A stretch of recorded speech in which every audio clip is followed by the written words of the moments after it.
Brother, I'm going run a wild Hulk Hogan. If I like it's a moment, I'll make sure it's an explosion. Cause lately I've been seeing stars, trying to kick out on this chokehold. But it's no holds barred, middle fingers like I'm stone cold. What is good, everybody? It's your boy WeTooDeep. We're back with another episode of the Slappin' Meat Wrestling Podcast. It's our Friday show. For those who are new, on Fridays, I do episodes by myself, just sort of my random thoughts on the world of wrestling. And sometimes if like a sports topic interests me, I'm gonna be honest with you, there's nothing interesting. We're not really going to do a sports topic today. Tuesdays are when me and Wavy D and it's just straight entertainment and straight, wrestling talk. And we do some other things there as well sometimes. But those are on Tuesday nights. We did a live stream this past Tuesday. Most of the time we are not live. It is pre-recorded. If you did watch the live stream, I appreciate it. If you're listening on audio and wondering, well, where's the episode at from Tuesday? It was a live stream. With a 2-hour live stream of a show that you probably aren't watching while you're listening, you sort of have to follow along with the show as we talked about it. A few things there. If you want to go back, we did make our bad blood predictions. And we did talk about some other things as well. So go back and check out that live stream if you want to. If you did watch it while it was live, I do appreciate you. Some housekeeping. As always, links in the description. Go hit up the WWE shop through our merch link. If you want to go get that new NXT Women's Championship or NXT title, that new design, and we'll talk about that new design here in a minute. But yeah, go any t-shirts, anything like that. Go ahead and hit up that link. Discord link is in there as well. Or if you want to wait to the outro video, there will be a slide that has the QR code. That QR code will take you to our Discord as well. Let's jump on in. As the title suggests, this is going to be mainly final thoughts heading into Bad Blood tomorrow. And so before we get there, there's some other news, other things that I want to talk about. Then we'll end this with Bad Blood. Okay. So the first thing I want to talk about, let's go ahead and get NXT out of the way. I said most of my thoughts on Tuesday, but let's go ahead and talk about it for those who didn't watch the live stream. For a debut episode on the network, the numbers came out. They did like 900-something thousand. Now, Dave Meltzer made a good point, but he sort of like plays too much. He's two-sided, right? He made a good point that typically the first week, and I said this with, was it Collision when it came out or something like that, right? That the week one's always going to be the highest week you have unless you build upon that success. And I used my experience in the restaurant world, where week one's your highest sale of more than likely week one, the first week that restaurant is open, will be the highest grossing week in terms of numbers of sales. So, you can tend to predict what a normal week would be like based on that first week sale. If you did 100,000 week one sales of you opening, you're probably going to sit around the 50, 60,000 a week mark. And it's very predictable, right? And so Dave Meltzer made that point with NXT, that hitting the upper 900s, typically debut episodes tend to debut higher. Give it week 3 or 4 to see what an actual audience will look like. That was my mindset going into this. I also want to get past next week because they really did build these first 2 weeks up with guests and special things like that, right? And so it it really is awesome to see. First off, to see a 900, it's cool. Because what I heard was they were hoping for 1 million. I thought 1 million for that first week was really undoable. Because of just one, I don't necessarily know people that want to watch what the public would consider, what wrestling fans mostly consider developmental wrestling. I don't consider that. I don't think WWE considers it a developmental brand.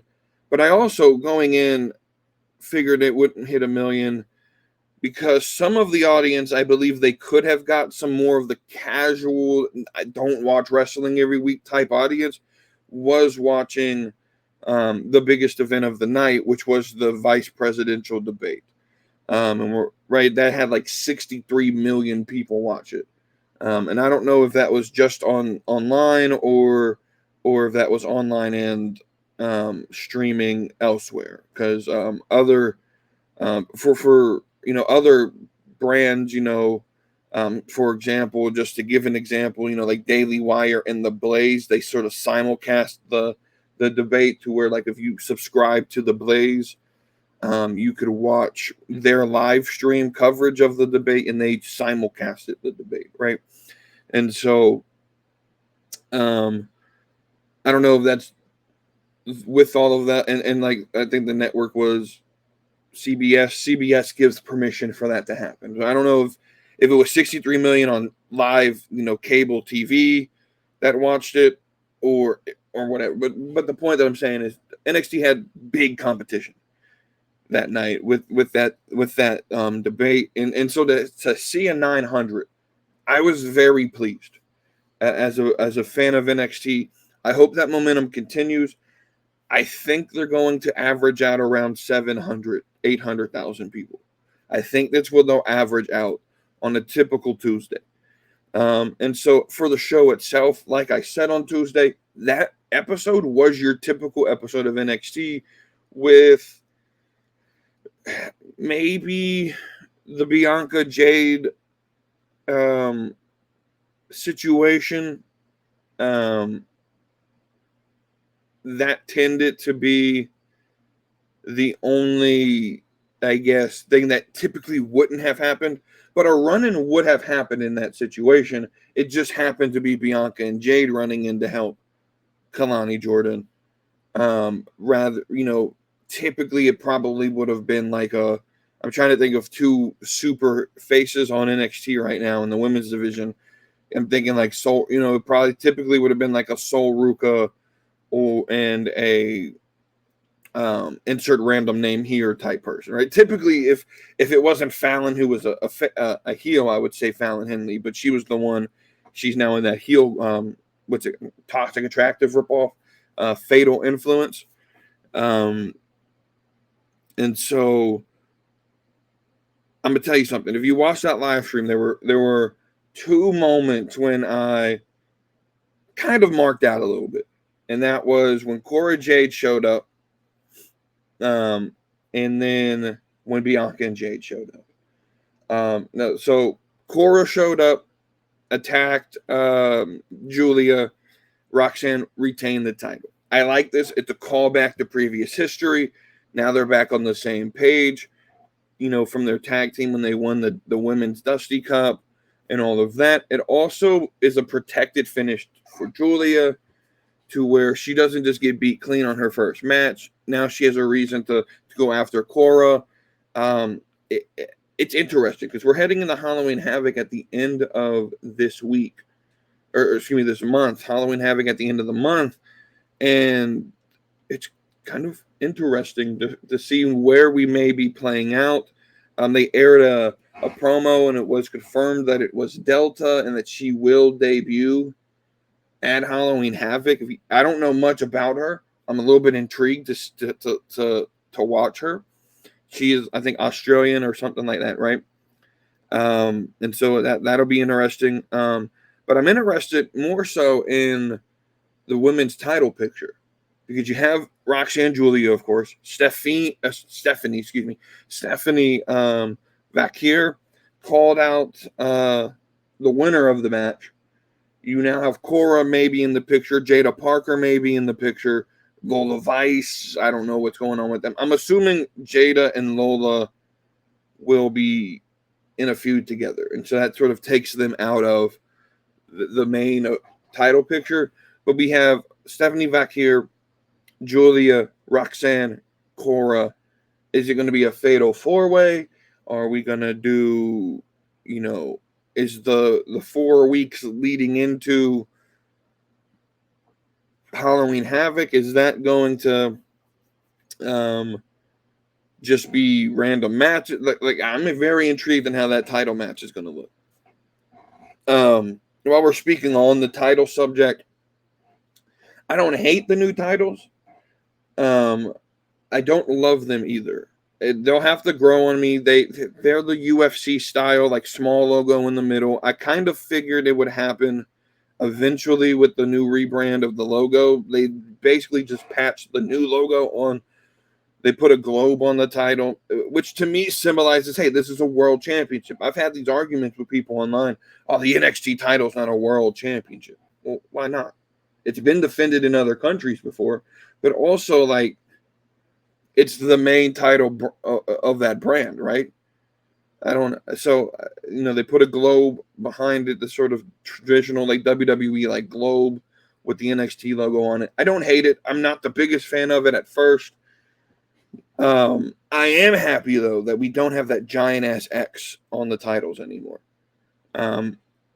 Because even with, like, the one that they just had, 2 weeks ago, when Ethan Page was champion, it wasn't, the design of the leather and stuff wasn't the giant X, but if you see if I can move the right way, you can see my title. Y'all know what the NXT title, right? It's the end, but the giant ass X is still on the right. I wasn't a big fan of that design either. But yeah, man, they're fine. They're props. They're not the biggest thing to me to care about. I'm not going to sit here and shit on them. They're not that ugly. They're not the best titles I've ever seen, but they're just there, and that's fine. That's what they're there for. Other big moments for me, that Women's North American Championship picture. I don't know where it's headed, right? Because it is giving other storylines, but I would like to see that title be what Wesley made the North American title, where it was a open challenge every single week, and Kalani Jordan or whoever was champion had to defend it every single week. If you guys remember last year, I started doing like a thing called Queen City Pro Wrestling. It was like a virtual 2K simulated like league thing, right? And I was the announcer and blah, blah, blah, right? If y'all remember how I ran my TV title there, I think that YouTube page is still up if you want to watch like the 9 episodes I made before I stopped doing it. My TV title, which was my mid-card title, was defended every single week, and I had a match to determine who the next week's person who was going to be in the match. So let's say, for example, Kalani Jordan is the champion. Going in the next week, she throws up a open challenge because this is the first time we're doing this, right? She throws up an open challenge. She comes out, and Brynlee Reese wants to challenge for the title, right? Kalani wins the match, but in 2 matches or in 20 minutes after Kalani retains, well, who's she going to fight next week? Well, we're going to do a match between Tatum Paxley and Rosemary, and the winner gets to fight Kalani for the title next week, right? And we just repeat that cycle. While still telling stories on the outside, right? And just having this title means something. Get some prestige behind it. It is a mid-card title. It should be the fighting champion thing. I'm not just, I'm a big fan of that idea. And I also wish that their mid-card titles in WWE had the ability to cash in for the world title, right? So someone like a Jey Uso now with the IC title can say, you know what, I'm tired of being IC champion already. I want to go be a world champion. I want to go strike my shot here. I'm gonna go take my shot. We're gonna go yeet all over Gunther. He should be able to do that, knowing that the risk of that is if he loses, he's not IC or world champion, right? I wish that was the stipulation with the mid-card belts. But you know, the rest of NXT, I wasn't a big fan of Trick winning the title back. I'll be completely honest with you. If it leads to something else, okay. I kind of figured it would happen because that was probably a CW decision. Hey, if you're going to be on our network, we want to be able to promote Trick Williams as the champion for the first few weeks of this, right? And that's why I believe like Roxanne's not going anywhere, guys. I think CW wants characters that they can build NXT around, like that they can market and promote. And Roxanne is that. Trick Williams is that. I'm sure, you know, Kalani Jordan is that. And so the way you make NXT grow is to have characters that are relatable, that people can build with on the network, that are there and not just being called up. I think call-ups are the thing of the past. I feel like I've been saying this every week, but I feel like call-ups are a thing of the past. I think that WWE is going to create three, because they're on three brands now, right? They're on CW, they're on USA, and then starting in January, they'll be in Netflix, right? So they'll be on three separate networks. And I think each network is going to have their own special brand, and that maybe once a year we'll do a draft and switch and maybe have like a three-way draft, right? Because now you have three networks involved. So maybe have like CW reps and Netflix reps and USA, NBC, Universal reps, and they're all sort of fighting over superstars. And that's the way, first of all, I've been saying NXT should be treated for a while. But each roster, I think, needs to be unique. I know there's people in the casual audience, someone like Milwaukee Mike, and I respect your opinion here, that wants to completely scrap the brand split and instead of just having separate rosters, just put on what makes good stories. And that makes sense.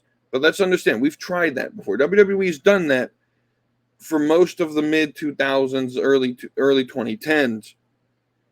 And SmackDown became the here's what happened on Raw and here's two mid-card matches type show. And so that's not beneficial for any brand to completely strip of the roster. The problem that the rosters are having is that you have, you know, Triple H. So Triple H has done a really good job on SmackDown of building Cody Rhodes as the babyface. Right, they've done a real good job over the last 2 years of building Cody Rhodes as this unbeatable superhero, Superman type babyface. But they've never built Thanos to go against him. Right? They haven't built that. Thanos was Roman Reigns, and when Thanos loses, when Roman Reigns loses, now you have to have someone behind him who's just as a credible threat. And there's no heels on SmackDown. We've covered this, right? On Raw, it seems to be like, you know, okay, we've built Jey Uso, that's fine, but there's really no one to challenge Jey Uso for that title now. There's nothing behind him ready to come in. Maybe a Bronson Reed, but he's stuck with Seth Rollins, right? You've built Gunther up as this, you know, you haven't really given him is he a good guy or a bad guy type thing. You know, I promote the idea of like you could have nuanced stories, but in the end, and this is what one of my favorite takeaways from the Vince documentary was, in the end, and I forgot who said it, wrestling is real simple. It's a battle of morality. It is a good versus evil. And that's the best way. You can build nuanced stories, but that's the main premise. And so Gunther just sort of being in the middle, like I'm just the best in the ring, but that doesn't do nothing for me, right? Why do people cheer for superheroes, right? If he's the big bad villain, I need to know who the savior is, right? That's going to save me from Gunther, the big bad villain, And when he doesn't, when Gunther continues to defeat the guys that are supposed to, right? And so WWE's problem, at least when Raw and SmackDown, is that they aren't telling, they don't have enough built up credible superstars to fight for titles, right? Instead, on SmackDown, we get Andrade and Carmelo in a 7-match series that we're not told from the beginning that it's a 7-match series. So when match 1 happens, we don't care.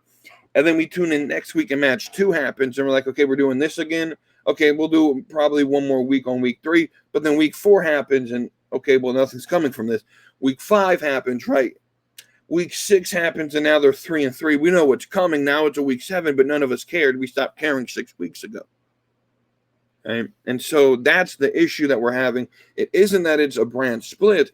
It's that we don't have credible people built up to fight, right? And it's also like what's the point of having GMs if trades aren't going to happen? If roster movement doesn't happen, right? I just like shit. Even in a sport like NASCAR, NASCAR had a trade this year. I've never seen a driver trade in NASCAR in my 27 years of life until this year, and it happened, and that's crazy to me. That's I didn't even know that was a thing, and I've been watching NASCAR, been watching auto racing for pretty much since I was born, but. Like even then, like even in a sport like NASCAR, a trade happens. We can't have some sort of trade package announced, on a show like The Bump or something like that. Give us a reason to watch those shows that we typically don't watch. On a pre-show of Bad Blood this weekend, like have an announcement. Nick Aldis has announced that starting after Bad Blood. He has traded, Waller and Theory to Raw for, name random tag team or name random superstar that he had to send 2 people for. So he sent Waller and Theory over to Raw for CM Punk or something like that, right? And that's something that would be interesting to see develop, is having like trades like that, like. There's no reason to have GMs if you're not going to actually manage your roster, and do trades and man, R-Truth, man, we love you, man, but we got to put you on the IR, or someone like even doing like free agent scouting. Like technically, Omos is a free agent. Why don't we see I think we can get a little bit more into the sport side, like how NXT did like the combine when they were doing the NXT North American like combine for the women's to determine who would be in the qualifying matches for it, right?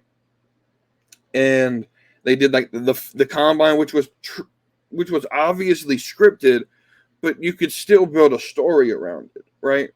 And so have like Omos do like a tryout and have all 3 brands sort of like, okay, are we interested in bringing him in? Maybe, I don't know, something like that. That's the way. Make it a little bit more entertaining to where like roster management has to be a major factor, right? But that's just me. So that's NXT and all that. Well, let's dive into the next thing, which is AEW, and it's 2 things. So the first thing, and it's the smaller thing, is MVP has showed up last week or 2 weeks ago, and now Shelton Benjamin's here, and now it's been reported, almost confirmed, official, that Bobby Lashley will be on AEW, and it looks like they're rebuilding the Hurt business, but they're building what is going to be called the Hurt Syndicate. Now, I have an issue with that name for a minute, because when I think of the Syndicate, I think of an indie team around me in the North Carolina area, the Charlotte area that I watched for 2-3 years.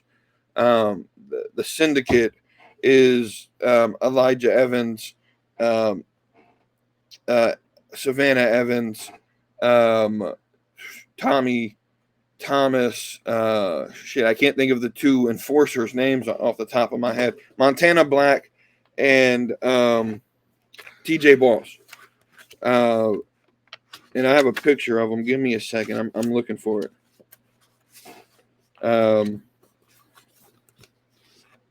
I thought I had a picture of them. I know I do. I just got to find it. Anyway, my point is they were the syndicate. And so when people use that name, like, nah, you're not the syndicate to me. You can't just throw the word hurt in front of it and it changed the fact that I'm not going to call you the syndicate because the heel syndicate to me is the faction that I saw for 2 years straight tear up PWX here in North Carolina. So you know that's fine if you want to use it, but I know like gimmick infringement isn't really a thing when it's not copyrighted. But I think you could do a better name than the Hurt Syndicate. It's kind of corny to me, just to be honest. It's basically like we're going to be the Hurt, and then we can't use business because we don't own that. But let's find another word that sounds like business, right? But I mean, it doesn't hurt my feelings. I don't necessarily think this is a Triple H, L. As much as I don't like Triple H's booking, I think we need to realize Bobby Lashley was not going to be in the plans for WWE. So if this thing goes out and succeeds, good for them. Absolutely good for them. But it's not an L on WWE's part. Here's why. They weren't going to use them. And so they're not losing anything out of this. Right? And so the way I look at this is WWE and mainly TKO Endeavor is going to allow wrestlers that they don't necessarily see potential in or like long-term business, so someone like a Kevin Owens. I think you could pay Kevin Owens and he'll stay. But is there long-term plans for Kevin Owens to be someone that they can build around and justify giving all that money to? I just don't think they see that in Kevin Owens. Triple H probably does, but it's going to be hard for Triple H to say to, guys that are in TKO or Endeavor who are solely just want to make money. Hey, yeah, he's worth overpaying at his age. And then when you put him on the screen, there's nothing really happening with him. It's going to be hard to justify some of that. I think TKO will be fine just letting some of the younger, less salaried, less money requirement type guys run the business. Someone, especially when you have so many in the fold. When you got Braun Breaker, when you got Carmelo Hayes, when you got Ilya Dragunov, and now I'm saying Dragunov, it's Dragunov, sorry. So many times hearing Nerdy D say as Dragunov got me all fucked up. Dragunov and Braun Breaker and Carmelo Hayes and Trick Williams and Oba Femi, which will probably be big time here in the next few years, right? When you got these younger athletes that don't necessarily need the multi-million-dollar contracts per year, but they can get the same results as Kevin Owens, who does need the multi-million-dollar per year contract. Kevin Owens is going to just be allowed to walk out the back door. And this isn't something that needs to be a surprise. If anyone paid attention to how Endeavor treated the UFC roster when they took that over, they basically bone-skinned that motherfucker, right? They got it as bone dry as possible, right? And so this isn't something that's like surprising. Plus, I've also thought Kevin Owens from the beginning, when AEW was started, would find a way to AEW. I think Sami Zayn will be on his way over there as well. And I think TKO Endeavor's mindset is let Tony Khan overpay, we'll bleed him dry, and eventually we'll buy him out. I honestly think that's probably the mindset. And so I'm not going to miss Bobby Lashley. I won't miss a Shelton Benjamin. Anyone that's sitting here saying, "Oh, this is a big Triple H L," they're pandering. They're doing a lot of mental gymnastics to sort of play up the fact that, oh, this is a big L, Triple H, the big L for Triple. No, it's a nothing burger. Let them go be successful in AEW for 2, 3, 4 weeks. It looks like Mercedes Moné may be a part of the group, so maybe that's their saving features. That now they got Mercedes involved, and so she's going to be in Tony Khan's ear to give them TV time. But at the end of the day, this doesn't mean anything to me. It's just a bunch of people that WWE didn't see valuable to resign. And I don't think that that's an L on Triple H, as much as it could be that TKO just doesn't want to pay out money, right? And then the other thing is AEW TV deal finally got announced, like as official. And so here's the first thing, because Bully Ray does make a good point. If you can't be happy that they got a new TV deal, even as a WWE fan, you're the problem, right? So first off, congratulations. You got it done. Congrats. I don't know the numbers, don't care about the numbers. That's not the point. I know it's not what I was promised they were going to get. But essentially the deal is, I do know it's 3 years with the 4-year option. That rumor was true. And that the deal includes that pay-per-views will be streamed on Max, but you have to pay for them still, but they'll be a reduced price. We don't know the price yet. Some are hoping it's like $20 with the subscription to Max. Some are saying it's only going to be like $10 off to just, you pay the $10 a month for Max, and then you have to pay like the $40 for the pay-per-view or something like that. And AEW can then justify, hey, they still paid $50 this month for the pay-per-view, right? Either way, I don't like that part of the deal, but hey, they got a TV deal. It's good. If this thing takes off in the next 3 years, it's justifiable. That 4th-year option definitely is something Warner Brothers wanted. I believe in the contract to say, hey, we'll give you 3 years. If it takes off, we'll option in a 4th, and we'll give you a lot of money for that 4th year, and then we'll renegotiate, right? And so in about 2.5 years, they're going to start renegotiating if that 4th-year option is going to be played, and that'll be when I really care, right? Can you get to the next TV deal? I think this is their 3rd. They got the original. I think that was like 2 or 3 years, and then they got the sort of extension that they're coming off of now, and then this 3rd TV deal. So, what I'm seeing though is like, for a company that's 5 years, 6 years in creation, this is a good deal, guys. I'm tired of this narrative though, because AEW isn't just some random company 5 years in existence. This is a company that had billions of dollars already behind it on day one. So they were privileged and advantaged into making it the first 5 years. And why people care about the first 5 years in business is that most businesses go out of business in the first 5 years. In fact, in the industry that I know of, the restaurant business, most restaurants, and actually when I say most, I literally mean 80% of restaurants will fail in the first 5 years. 80% of all new restaurants close within the first 5 years of being open.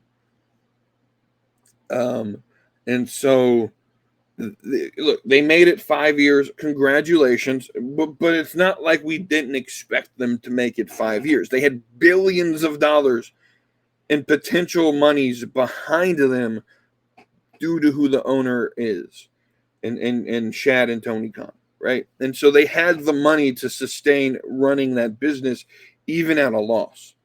This money gives them a little bit of profit going forward, which is great. How much, I don't know. And again, I don't care. I don't want them to go away. I don't. I think having AEW here is beneficial for the industry. The problem is you announce this deal and the numbers come out and you're still sitting at 600, 700,000.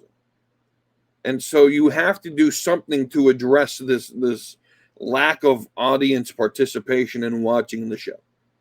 You running 13,000 seat arenas to put 3,000 people in them. You're getting 600,000 people watching on an average week. That's not something to me. And so this tells me, and Eric Bischoff, I think, was the one that originated this, that Warner Brothers has stake in AEW, that they're part owners, and it's sort of some secret deal, like under the table that we aren't aware of. But he believes that Warner Brothers has some sort of stake in the company. And I don't know that for sure. That's alleged. I don't know. I think I heard that also from Raj Guru Giri or whatever the fuck his name was. All I know is he does wrestling reporting, and apparently he runs an Indian dating site, which is interesting type of portfolio you have there, my dude. But apparently that people believe that Warner Brothers may have a stake in AEW. I've always felt it was actually the opposite, that Tony Khan was paying money to Warner Brothers to keep them on TV. I don't know. That was sort of my conspiracy or speculation as to why they allowed 3 shows on the network. But I like that the pay-per-views are going to be on Max. I don't like that you're going to force them to pay other than, because Peacock, WWE still has the benefit in that of that, where you don't even have to pay for our pay-per-views. Just have Peacock, right? And I don't know. It's kind of interesting to me, that part of the deal. But I'm happy that they got it. Congratulations, Tony. You got it done. Now can you go focus on putting an actual good product on TV? Maybe train your wrestlers. Maybe the next step of things that you put in development is a training center, so that when you have people who aren't signed to your roster, that, or women who maybe are men who've never actually wrestled with some of these people before, that maybe you can get them in the performance center on a Tuesday or a Wednesday or Thursday prior to a match and say, hey man, go out to Jacksonville. We need you to run some simulated matches, plan your match out a little bit, just something that make it to where you're not dropping people on their face and shit. But that's too much to ask for a company that apparently doesn't give a fuck about if someone's dead.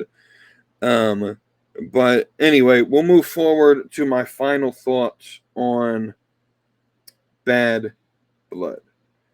So we did do our predictions on the Tuesday stream. Me and Wavy D did. So the alleged match order has come out, and it looks like Punk and Drew are going to start the show, in the Bloodline story with Cody and Roman and all of that's going to end the show.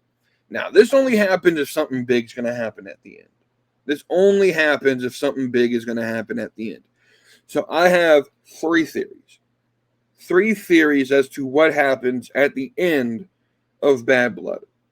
So the first is probably what we all want the most, and that is The Rock returns. And we really pick up going into Crown Jewel, Survivor Series. Rock returning makes a lot of sense at this time. Again, I just said the next show is Crown Jewel, right? And so maybe we have Rock and Saudi in some capacity, right? And then, of course, Survivor Series, where we're assuming War Games would be Bloodline versus somebody, right? New Bloodline versus Roman or something like that. Something like that. Some type of team that Roman Reigns will put together, right? The second theory that I have is they're going to disappoint all of us and just send Jimmy out there. And Jimmy comes back. And that would be a hella disappointing. That could have happened, in the middle of the show, and you didn't have the main event with this shit, right? My third theory is Jacob Fatu turns on Solo Sikoa and joins Roman Reigns and becomes Roman Reigns' new enforcer to build towards War Games, where Solo has the Tongans, Roman has Jacob Fatu and himself. So it's Solo, the 2 Tongans, those 3, and then Roman and Jacob. Maybe Jimmy comes back at that point as well. Saudi could then be a triple threat between the Jimmy, Jacob, Roman, and Solo and the 2 Tongans. At Saudi, where it's that triple threat, maybe you debut Hikuleo, which is the Tongans, is the third of the Tongans. And then, though the rumor is he may debut in NXT, I think he's showing up at Crown Jewel. Or maybe even Bad Blood. And so then you have your 4, and then the 4th, maybe it's Zilla or maybe they can convince Jay to come and help or something like of the two going into Survivor Series. But the most likely is it's going to be The Rock. I would love, from a story perspective, if Jacob turns on Solo Sikoa. I've always felt that was going to be how this happened. That Jacob's going to acknowledge Roman as the actual tribal chief in an effort to sort of like save face, not be beat down from committing a coup, right? Against the actual tribal chief. But now I'm getting too logical and story building. And so it's probably going to be The Rock, which isn't a bad thing, right? Next thought, just a random thought on this show. Why the fuck is Bad Blood by Taylor Swift not the theme song of this motherfucker? That would have made the most perfect sense in the world, right? That Bad Blood by Taylor Swift be the theme song of Bad Blood, the most perfectly fitting song ever. But nah, we can't do it. I would die if that was the theme song. That would literally be fantastic. That's all I wanted when they announced the show, was that be the theme song. That Bloodline match, though, no one gives a fuck about it. I honestly believe that no one cares. They want Drew and Punk. So to give us what we want at the start, that's a dangerous, interesting strategy there, and I hope it works out for you. The middle three matches, I mean, I only care about Bayley and Nia Jax because I think two things happen in that match. And that is Naomi turns on Bayley and Tiffany Stratton cashes in. And possibly a Charlotte Flair return. I think all three could happen at the same time. And I think it could happen in long, 15-minute match. Naomi comes in, turns on Bayley. Nia Jax gets the pin, wins.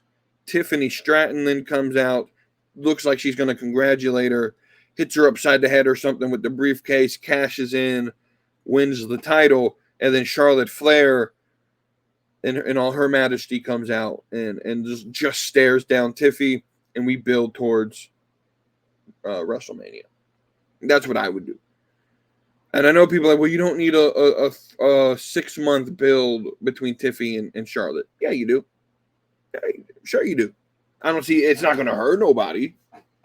It's not going to hurt nobody to have a 6-month build between Charlotte and Tiffany. They don't have to fight. They don't have to be in the ring. In fact, I would highly recommend you keep them completely separated outside of a few stare downs. Right? And have Tiffany go out and beat up like Meechin and shit and Chelsea Green on the road to WrestleMania. But Royal Rumble comes and Charlotte Flair shows back up and says, no, look, that's mine. Please don't have Charlotte win the Rumble. That's not, you don't need that. But I do think the women's title matches, I think it's pretty clear going forward that the women's title matches at WrestleMania are going to be Tiffany and Charlotte. And that one's not as clear because Charlotte's not back yet. But as soon as Charlotte comes back to the company and it's on TV, which may be at Royal Rumble where she wins, right. And so the two women's, I think, will be Tiffany and Charlotte, and I think it's going to be Rhea versus Bianca. I think they'll give us both of those matches. Both of them will be bangers. One of them will main event night one, I believe. And then the main event of night two will probably be Roman and Rock if we get that story. If not, it'll be whatever Cody is involved in, right? It may be it's Cody and Rock going forward for this Mania. Who knows? I will say, like, what me and Wavy D, I think we said this on Tuesday when we were doing our predictions, if I remember correctly. If we don't get Rock versus Roman at Mania 41, just don't do it. Because I don't care anymore. I don't know if anyone actually wants that match after having waited 3 years for it. So, I do think Rhea, some point before Mania, gets the title back. It could be this week. I don't remember if I think I did predict Rhea, because again, remember how Triple H books. Triple H books long term. So his goal now, and notice in that WWE documentary, he said by the end of October, all of WrestleMania was pretty much pinned, or 90% of WrestleMania was pretty much pinned in, right? Written, and he knew where he was going. So the way Triple H books is, here's my destination, here's where I'm at, here's where I'm at now, here's where I want to be at WrestleMania. We'll figure this, how we get there stuff out, right? And we got 6 months to do it. So I think he sets all of that up, though, right now in October. And by the end of the month, I think Rhea, and I think this is the only opportunity you do it, is you have Rhea win the title here. And you, because the question here is, this story has nothing left to tell. Unless we're doing like Rhea's coming back and she's retaking everything. And I don't think that's where they're headed with this. I could see a world where Rhea wins, Damian loses, and they need to go their separate ways. We got to stop this whole Terror Twin shit. But we got to separate Rhea and Damian away from Judgment Day. We got to have Judgment Day find a new feud. Because for the last year, Judgment Day has been in this same storyline, and it's old and tired. They've beaten this dead horse so much. And so that's what I would do. I don't know if Rhea wins at Bad Blood. I'm pretty certain I picked Liv Morgan. I think Liv retains the title. I don't think there's a reason to take it from her right now. But I could see a world where, Survivor Series or Saudi or maybe even Royal Rumble, Rhea gets one opportunity. But see, with the shark cage gimmick, this just sort of sounds like a way to give Rhea the belt, right? And unless Dom's going to play some tricks and escape, or I don't know. This could be pretty stupid, to be honest with you. Just a reminder for those who care, Bad Blood is at 6 p.m. Eastern Time. For those in the Central Time Zone, that means 5 p.m. For those on the East Coast, I believe that means 3 p.m., if I can do time zones and math correctly. And then if you're in Arizona on Arizona time where they don't use daylight saving time, I don't know what time you're in right now. So you guys have fun figuring that out. But it's an early start time this week, which is irritating to me because I don't get off work till 5:30 and I live 35 minutes away from home. So I'm probably going to miss the first 5-10 minutes of the show. So it is what it is. But yeah, that's my final thoughts heading into Bad Blood. Let me know what you all thought about this episode. Leave your thoughts in the comments. If you're listening audio, like, share, subscribe. Join the Discord. Leave some topics you want me to discuss in the Discord as well. And we'll hit them up. Thank y'all for watching or listening. Don't forget to share with your friends. Leave us a review. That helps us with the algorithm. If you're on YouTube, comment is the best way to get us through the algorithm. Our likes and comments. So do that for me. And thank y'all for watching or listening. And I will see you all on the next episode. Brother, I'm going run a wild Hulk Hogan. If I like it's a moment, I'll make sure it's an explosion. 'Cause lately I've been